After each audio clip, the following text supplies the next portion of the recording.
읽겠습니다. 사도행전 13장의 말씀입니다. 사도행전 13장 1절부터 3절까지 말씀입니다.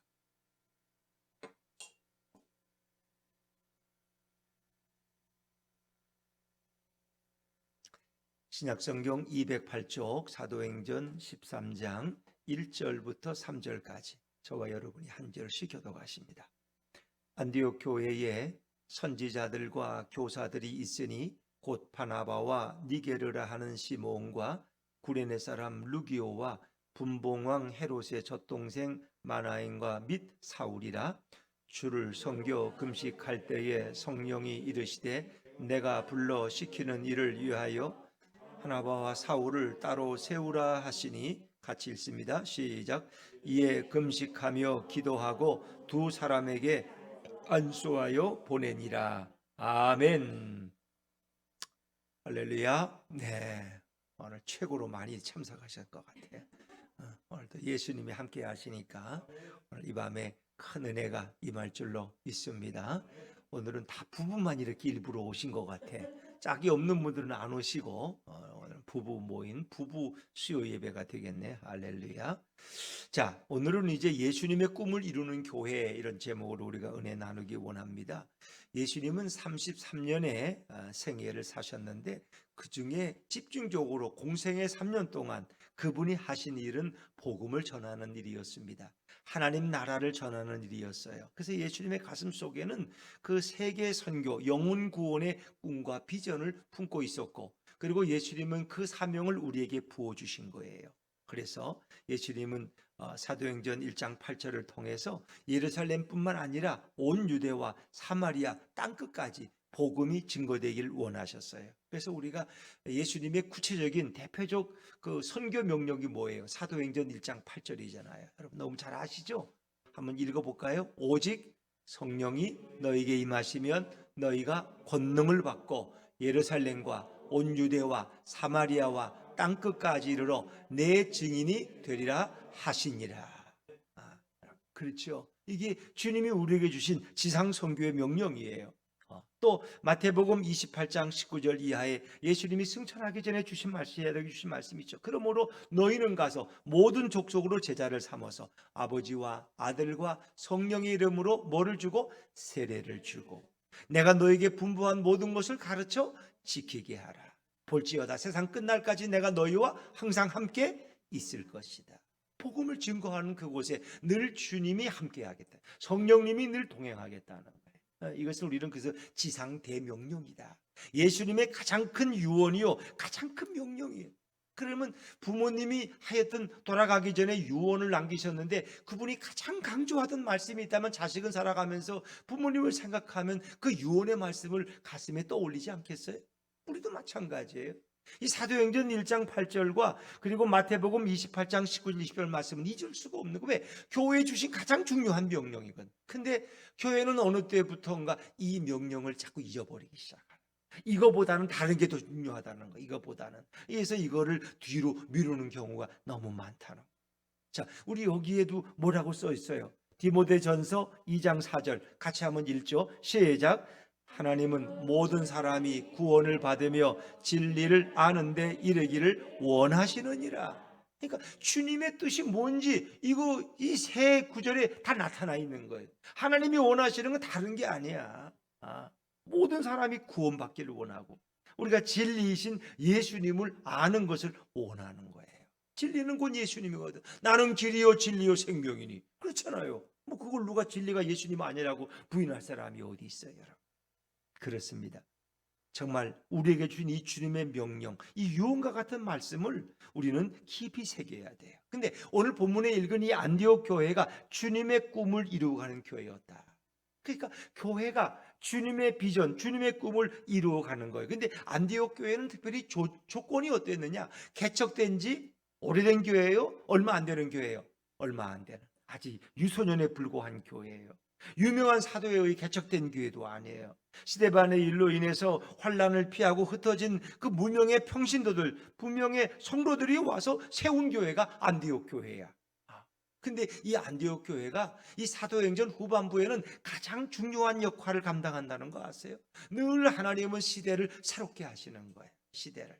역사가 있는 교회가, 예루살렘 교회가 모든 일을 감당할 것 같지만 그렇지 않아요. 오히려 안디옥 교회가 13장부터는 역사의 중심에 선다는 거예요. 그래서 이 교회는 정말 성령과 믿음이 충만한 지도자 바나바와 사울을 하나님이 보내셔서, 그리고 그들에 의해서 양육받고 나서 이 안디옥 교회가 놀랍게 성장하고 변화되어져요.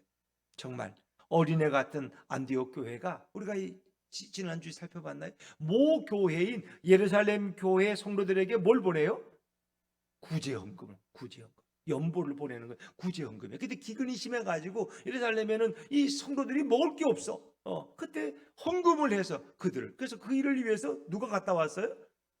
바나바와 사울이 가서 그걸 전달하고 왔단 말이에요. 참, 그러니까 안디옥 교회가 처음 한 일이 구제를 한 일이야. 구제를. 근데 하나님은 그들이 구제하는 교회로만 머무르기를 원치 않으셔. 물론 구제도 해야 되지만 그들에게는 선교의 중요한 사명이 있었다는 것입니다. 그래서 이 안디옥 교회를 통해서 하나님이 일하시는 거예요. 자, 어린애가 이렇게 태어나면 어떡합니까? 100일을 지나고 돌을 지나고, 그리고 이제 처음부터 말을 배우고 옹알옹알 거리고, 그리고 이제 이렇게 뒤뚱뒤뚱하지만 걸음마를 배우는 거예요. 어쩌면 안디옥 교회는 지금 걸음마의 수준에 불과한 교회예요. 그런데 바로 이 교회가 구제와 선교를 위해서 헌신하는 교회가 됐다는 거예요. 지금 교회의 중요한 본질 중에 하나가 구제하는 일과 선교하는 일이에요. 이 두 가지는 매우 중요한 거예요. 그래서 하나님께서는 이 안디옥 교회의 선교의 위대한 명령을 내리셨다는 거예요. 다시 말하면 바나바와 사울을 세워서 그들을 선교사로 파송하라는 주님의 명령이 임합니다. 자, 그때부터 세계 선교를 꿈꾸시던 이 주님의 꿈이 안디옥 교회를 통해서 이루어져 나가기 시작한다는 거예요. 그러니까 오순절 성령 강림은 로 시작된 교회는 예루살렘 교회예요. 예루살렘에서 오순절 성령, 마가의 다락방에 120문호가 모여서 기도할 때 성령이 임한 거예요. 거기서 폭발적인 성장을 일으켜요. 근데 예루살렘 교회는 그 일이 좀 제한돼 있어요. 결국은 환란이 오고 핍박이 와서 흩어진 이 안디옥에 온 사람들을 통해서 세계 선교가 1차, 2차, 3차 선교가 이루어지는 거예요. 이게 참 하나님의 역사는 놀라운, 다 그 역할이 있다는 것입니다. 저는 우리 정말 예수본 교회가 안디옥 교회처럼 주님의 꿈을 이루어드리는, 그래서 선교에 쓰임받는 교회가 되기를 소원합니다. 자, 우리가 이 사도행전을 묵상해 가면서 이제 몇 가지 좀 정리가 필요해요. 그러니까 자세히 이렇게 생각해 보면 사도행전 1장부터 7장까지는 주로 예루살렘을 중심으로 한 스토리예요. 예루살렘을 떠나지 않아요. 그래서 초대 교회가 이제 시작되는데 그 성령 강림 사건을 통해서 거기서 이제 이렇게 베드로가 성령 충만해서 나가서 길거리에서 복음을 전했더니 3,000명이 회개하고 돌아오고, 또 그 다음엔 5,000명이 회개하고 돌아오고, 또 초대교회가 이렇게 유무상통하고 서로 모여서 기도하고 찬양하고 음식을 나누고 세상 사람들에게 인정을 받고, 이런 얘기들이 나와요. 그런 가운데서도 고난과 핍박도 있어요. 고난과 핍박도. 그리고 아나니아와 삽비라 사건도 있다는 거 아세요? 그러니까 막 서로 막 이렇게 즐겁게 맞고 헌신하고 그러는데 아나니아 삽비라 부분 와가지고 우리 있던 재산 다 팔아서 바치겠다고 큰소리치고 공개적으로 자랑을 했어. 서약을 했어. 그런데 그들이 그 약속을 지키지 못했을 때 하나님이 그들의 생명을 걷어가잖아요. 아니 다 안 바치면 못해, 절반만 바쳐도 되는데 그 성령을 속이는 일이었기 때문에 이제 그것을 용인하면 이 거짓, 이 죄악의 씨앗이 들어오기 때문에 초대교회는 정결하기를 원하셨어요. 그래서 그들을 시신이 돼서 그들을 끌고 나가는 거예요. 참 1장부터 7장까지는 이런 여러 가지 사역들이 있어요. 그리고 이제 최초의 안수집사, 7명의 안수집사를 세우는 사건들도 여기에 포함되어 있어요. 그리고 8장부터 12장까지는 이제 뭐냐? 그것이 영역이 넓어진다는 거예요. 그러니까 오직 성령이 너에게 임하면 너희가 권능을 받고 예루살렘과 끝까지 1장부터 7장까지는 예루살렘과까지만 이해하시면 돼요. 예루살렘 안에서. 그 다음에 8장부터 12장까지는 그 다음에 예루살렘을 넘어서 뭐예요? 예루살렘과 또 뭐예요? 온 유대와 사마리아까지. 땅끝은 아직 아니야. 사마리아와 유대까지. 그러니까 우리로 보면은 이제 저 북한까지 가는 거야. 북한까지. 우리로 보면은 그렇죠. 그리고 이제 이 서울에만 있던 것이 전국적으로 퍼져가고 그리고 가까운 북한까지도 복음이 증거되는 거야. 그러나 그것은 아직은 이스라엘 영토 안에서 이루어지는 사건이었어요. 이게 8장부터 12장까지의 사건. 근데 그 빌립 집사가 스데반들이란 핍박을 피해서 어디로 내려가요? 사마리아로 내려갈 거예요. 그 사마리아 가서 복음을 전했는데 거기서 막 역사가 일어나는 거예요. 귀신들이 떠나가고 말이야. 그래서 예루살렘 사도들이 와서 그걸 확인하고 함께 기도했더니 거기에 또 성령의 역사가 임하고 말이야. 이런. 그러니까 사마리아는 뭐 이스라엘 같은 영역 속에 속한 거지. 조금 색깔이 다르지만 그렇죠? 우리로 보면 이제 북한까지 복음이 증거되는 거야. 그리고 또 빌립 집사에 의해서 에디오피아 여왕 간다기의 내시가 예루살렘에 왔다 가다가 또 빌립을 만나가지고 세례도 받는 일도 거기서 일어나는 거예요. 또 한 가지, 누구와 누구의 만남이 있죠? 그렇죠. 백부장 고넬료와 유대인 백부장, 베드로의 만남.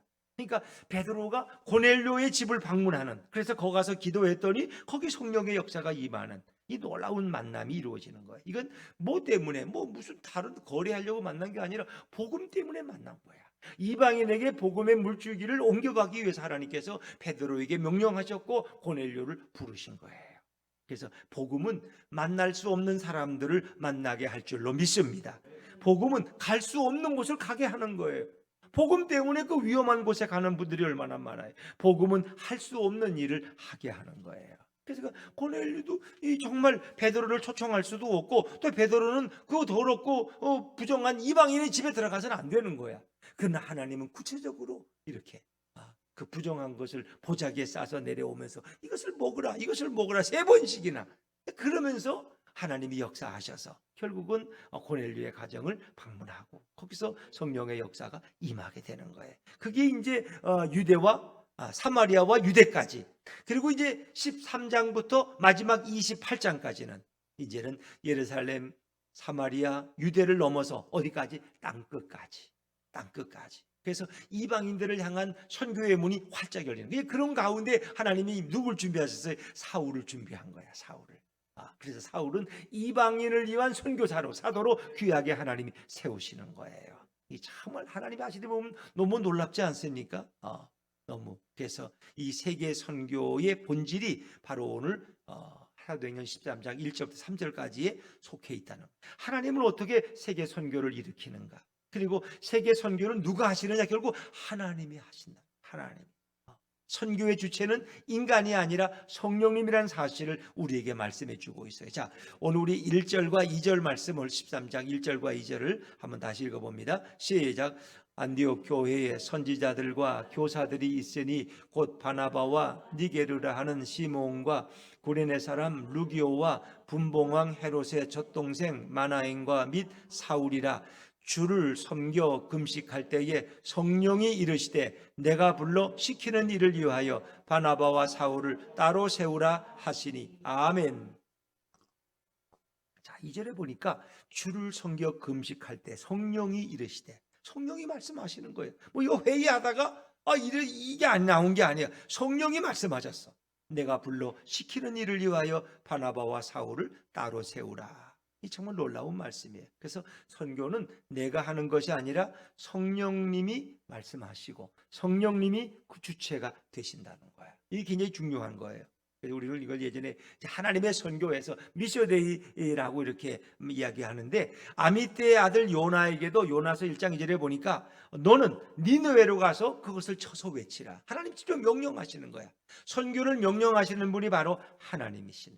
그러니까 선교사가 선교의 주체가 아니라, 선교단체나 교회가 선교의 주체가 아니라 선교의 명령을 하시는 분은 바로 하나님이시라는 거예요. 성령님이 친히 말씀하시는 거예요. 하나님의 성령이 나타나서 명령하실 때 그 선교가 시작되는 거예요. 그러니까 선교는 누구의 일이냐? 하나님의 일이고 하나님의 관심이고 하나님의 목적인 것을 믿으시기를 바랍니다. 그러니까 선교할 때의 교회는 교회가 될 수 있는 거예요. 이 선교하지 않는 교회는 교회가 아니에요. 그건 그냥 사람들이 모이는 친교단체에 불과한 거예요. 세상의 어떤 모임에 불과한 거예요. 어떤 구제단체에 불과한 거, 어떤 교육 장소에 불과한 거예요. 교회는 선교할 때 하나님이 그 교회를 통해서 선교하고자 하고 거기에 교회가 순종할 때 진정한 교회라고 할 수 있다. 그러니까 우리 요즘 이제 그런 분들이 있어요. 우리는 선교 같은 거 안 하고 우리끼리 모여서 그냥 재밌게 이렇게 잘 이렇게 돌보고 서로 섬기고. 그건 교회가 아니야. 그냥 이렇게 양로원이야, 양로원들. 우리 헌금해가지고 우리끼리 그냥 놀러 다니고 재밌게 친하게 지내고 누가 아프면 신방도 가고 이렇게 밥도 또 한 대씩 먹고 헌금 가지고 그 재미있는 친교단체지. 그건 교회가 아니야. 교회는 선교할 때 하나님이 명령하신 그 선교의 명령 앞에 순종하는 교회가 진정한 교회라는 거예요. 그러니까 요즘 교회들이 이게 선교해봤자 뭐 하냐, 코로나 오니까 이거 아무것도 아니고, 그러니까 이제 선교는 다 줄이고 우리끼리 좀 재밌게 지내자, 우리가 단합이 돼야지 뭐 선교도 하고 뭐도 하는 거지. 자꾸 이런 걸 강조하는 교회들이 많아요. 왜? 자꾸 교인들이 이제 흩어지니까 이제 교회들을 붙들어 매려고 그냥 이렇게 자꾸 울타리 속에 집어넣는 거야. 뭐 그것도 목회적으로 필요하겠죠. 그러나 궁극적으로 교회는 선교하기 위해서 하나님이 세우신 기관이다 하는 것을 우리가 생각해야 돼요. 그래서 교회는 하나님의 선교 명령으로 인하여 선교를 시작할 때부터 진정한 교회가 되는 거예요. 그것이 바로 안디옥 교회의 모습인 것입니다. 선교의 주체는 성령 하나님인 것을 믿으시기를 바랍니다. 그러니까 선교를 거부하는 것은 어찌 보면 그거는 뭐 우리가 하나님의 명령을, 지상 명령을 전적으로 거부하는 게 돼버리는 거죠. 그래서 선교를 수행하는 기관은 바로 지상의 교회가 되는 거예요. 자, 이제 안디옥 교회가 세계 선교의 꿈을 가지고 이제 주님의 뜻을 이루어 나가는 거예요. 근데 이 안디옥 교회가 이렇게 선교하는 교회로 쓰임 받는 그 배경에는 어떤 조건이 있었을까? 이 안디옥 교회를 뭐 몇 구절 안 됩니다만은 이 구성원들이 참 다양한 교회예요. 그러나 안디옥 교회는 마음이 하나 되고 일치된 교회였다는 거예요. 자, 우리 이제 이걸 좀 더 읽어보죠. 우리 1절 말씀을 한 번만 좀 더 읽어볼까요? 1절입니다. 시작. 안디옥 교회에 선지자들과 교사들이 있으니 곧 바나바와 니게르라 하는 시몬과 구레네 사람 루기오와 분봉왕 헤롯의 젖동생 마나인과 및 사울이라. 네, 이 5명의 이름들이 소개돼요. 5명의 영적 지도자가 있던 교회가 이 안디옥 교회예요. 첫 번째 사람은 바나바예요. 바나바는 구브로 출신의 레위인이었습니다. 바나바는 우리가 뭐 설명이 필요 없죠. 너무 위로의 사람, 또 정말 성령 충만한 바나바예요. 두 번째 사람은 니게르라 하는 시몬이에요. 이 니게르는 라틴어로 니그로, 흑인과 같은 어원을 가지고 있어요. 그러니까 아프리카에서 온 개종자가 바로 이 니게르라 하는 시몬이었다는 거예요. 어찌 보면 학자들에 따라서는 십자가를 졌던 구레네 시몬이라고 주장하는 그런 학자들도 있습니다. 자, 세 번째 사람은 구레네 사람 루기오예요. 그는 구레네 출신이었다는 거예요. 참 놀라워요. 구레네 시몬도 있는데 그 구레네의 어떤 같은 고향 사람이 바로 어찌 보면 루기오란 사람일 것이다. 네 번째 사람은 좀 특이해요. 아주 전력이. 헤롯의 젖동생 마나엔. 젖동생이라는 건 뭔지 아세요? 젖동생. 같은 유모의 젖을 빨던 동생이라는 거예요. 이 왕가에서는 이 왕비가 직접 젖을 안 먹여요. 유모가 대신 젖을 먹여요. 근데 유모에게서 이제 왕자들 젖을 먹이는데 이제 먼저 먹은 형이 있고 또 나중에 먹은 동생이 있어. 그래 같이 젖을 먹는 거야. 그게 젖동생이야, 젖동생. 헤롯은 누구냐? 헤롯은 누구죠? 그 야고보를 형제 야고보를 칼로 죽인 자가 바로 헤롯 왕이에요. 그리고 베드로를 갖다 가둔 자가 헤롯이에요. 그런데 그 헤롯의 젖동생 마나엔이 바로 이 안디옥 교회의 영적 지도자로 있었다는 거예요. 이게 참 놀라운 일이에요. 어떻게 이런 사람이 교회에 와서 이런 훌륭한 일꾼이 되었을까 하는 거예요. 정말. 그러니까 참 다른 한 사람 헤롯 안티파스는 세례 요한을 죽이고 정말 예수님을 재판한 또 그런 이 헤롯의 적동생은 이 야고보를 죽인 사람이 아니라 세례 요한을 죽인 사람, 그리고 예수님을 재판한 인물, 그렇게 이해하시면 되겠네요. 제가 잠시 착각을 했어요. 그런데 그 적동생은 이렇게 위대한 기독교의 지도자가 되었다. 그리고 다섯 번째 사람이 이제 사울이에요. 사울. 그는 바리새인이고 율법 교사고 로마 시민권을 가진 인물, 그리고 다메섹으로 가다가 성령의 음성을 듣고 회심한 인물이, 이게 다양한 사람들이 있었다는 거예요. 근데 그들이 어떻게 한 마음이 될 수 있었을까?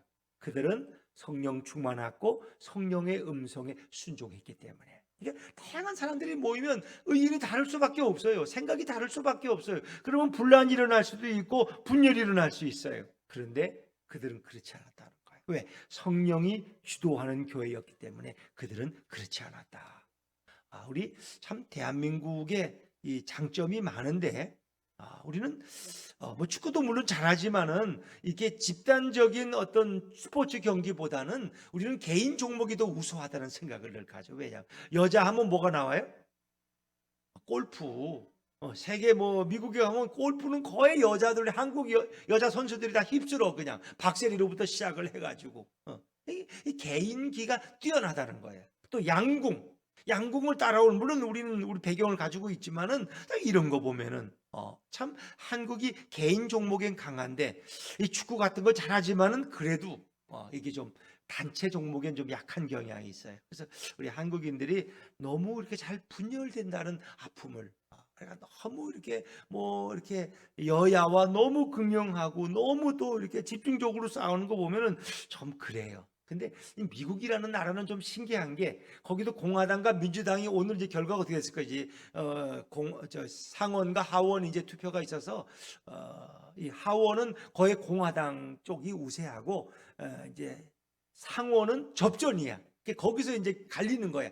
결국 한 표에 의해서 이제 상원이 누구의 손에 넘어가느냐 이제 결정되는데 저녁에 뭐 이제 결과가 나오겠죠. 근데 미국이란 나라는 어떤 테러가 일어나든가 그러면은 같이 뭉쳐요.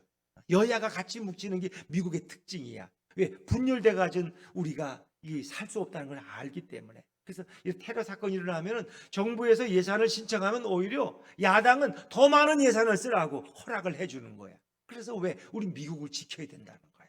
뭐 나라가 안전해야지. 뭐 여당도 있고 야당도 있고 대통령도 있고 국회의원이 있지. 나라가 망하는데 그런 게 뭐 어디 있어? 미국의 특징은 그런 거예요. 위기를 당하면 일단은 하나가 돼. 근데 이제 평화가 되면 또 자기들끼리 싸워. 그건 뭐 어느 나라 마찬가지죠. 근데 우리는 위기가 오든 뭘든 무조건 싸워. 그냥 우리는.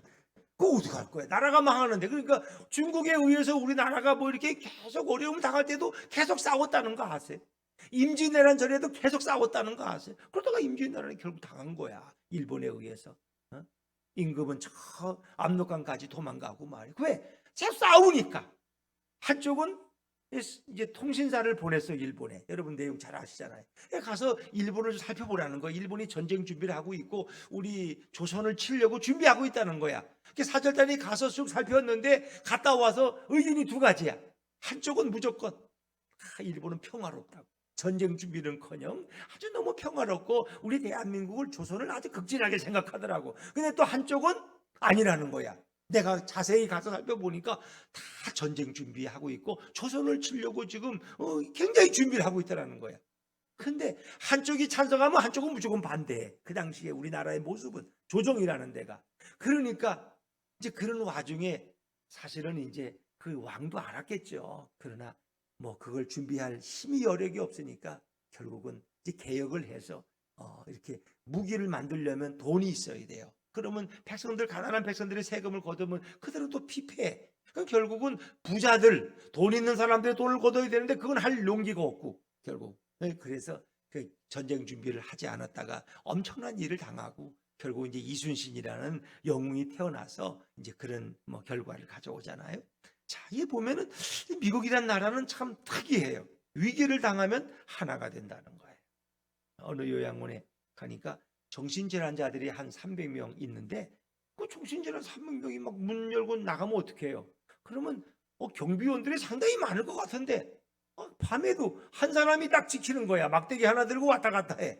아니 300명을 어떻게 혼자 지키냐고. 저 사람들이 한꺼번에 대들면 어떻게 감당하냐. 그러니까 그 사람이 하는 말이 그럴 필요가 없다는 거야. 미친 사람들은 절대로 단합이 안 된대. 그렇기 때문에 함께 뭉쳐서 달려들 리가 없다는 거야. 그러니까 한 사람씩만 이렇게 교정을 시키면 되지 그들은 의견을 모을 줄 모른다는 거예요. 왜? 미쳤기 때문에. 그러니까 단합이 안 되고 그들은 늘 분열. 정신분열증이라 그러잖아. 그죠? 우리가 이렇게. 그래서 별로 문제가 안 된다는 거예요. 자, 이 교회도 마찬가지. 교회는 결국 하나님의 말씀, 성령의 음성에 순종하는 교회가 하나가 될 수 있다는 거예요.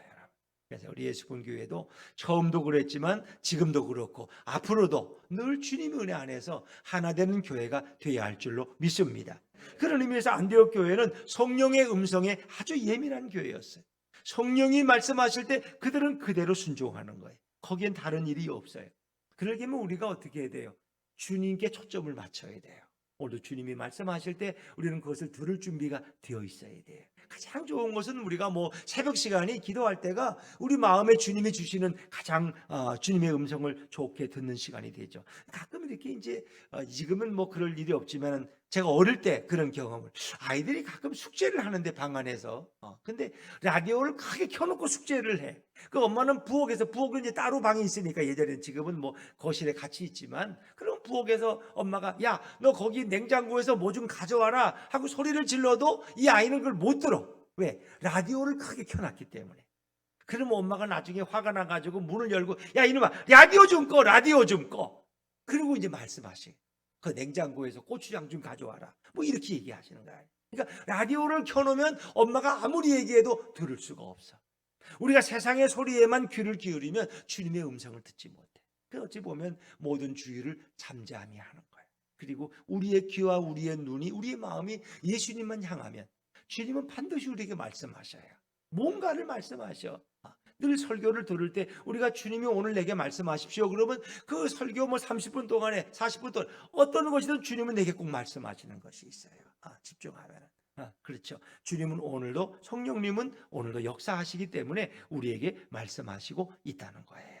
자, 이래서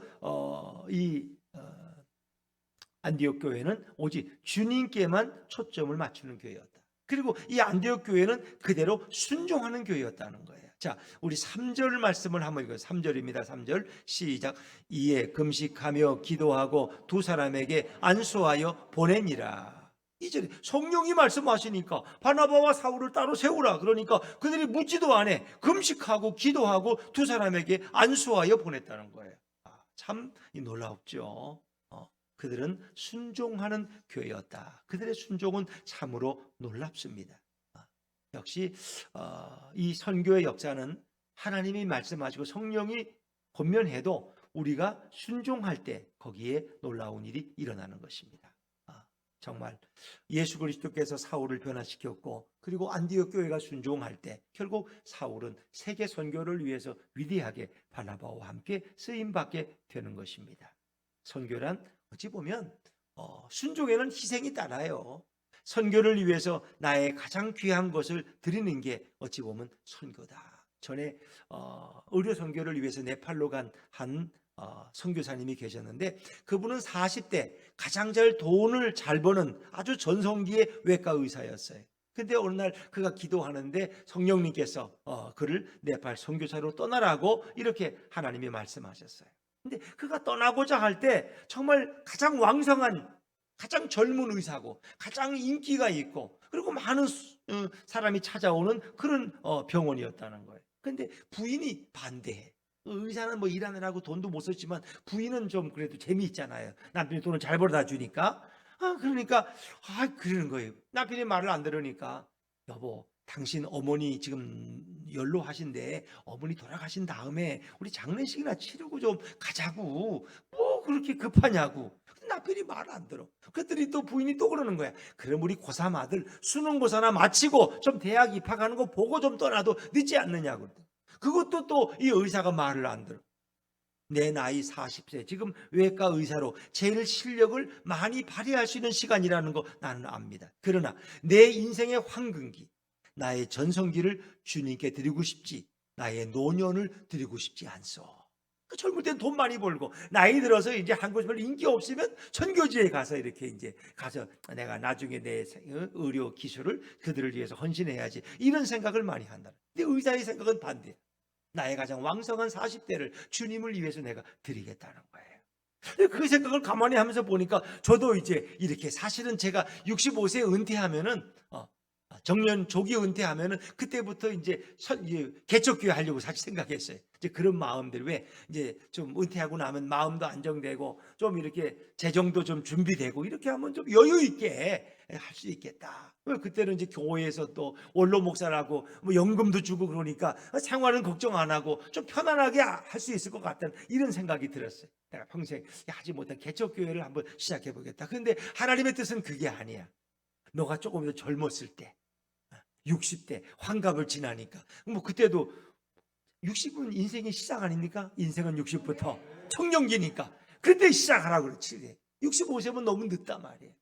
그래서 이제 하나님이 이렇게 세웠는데, 사실 그것도 뭐 제일 좋은 건 30대 40대 하면 더 좋겠죠. 근데 하나님 또 어떤 이유인지 이렇게 많은 것을 경험하게 하고 나서 이렇게 60대, 제가 성격이 또 막 팔팔하고 이러면 또 여러분에게 또 막 화를 내고 그러지 않겠어요?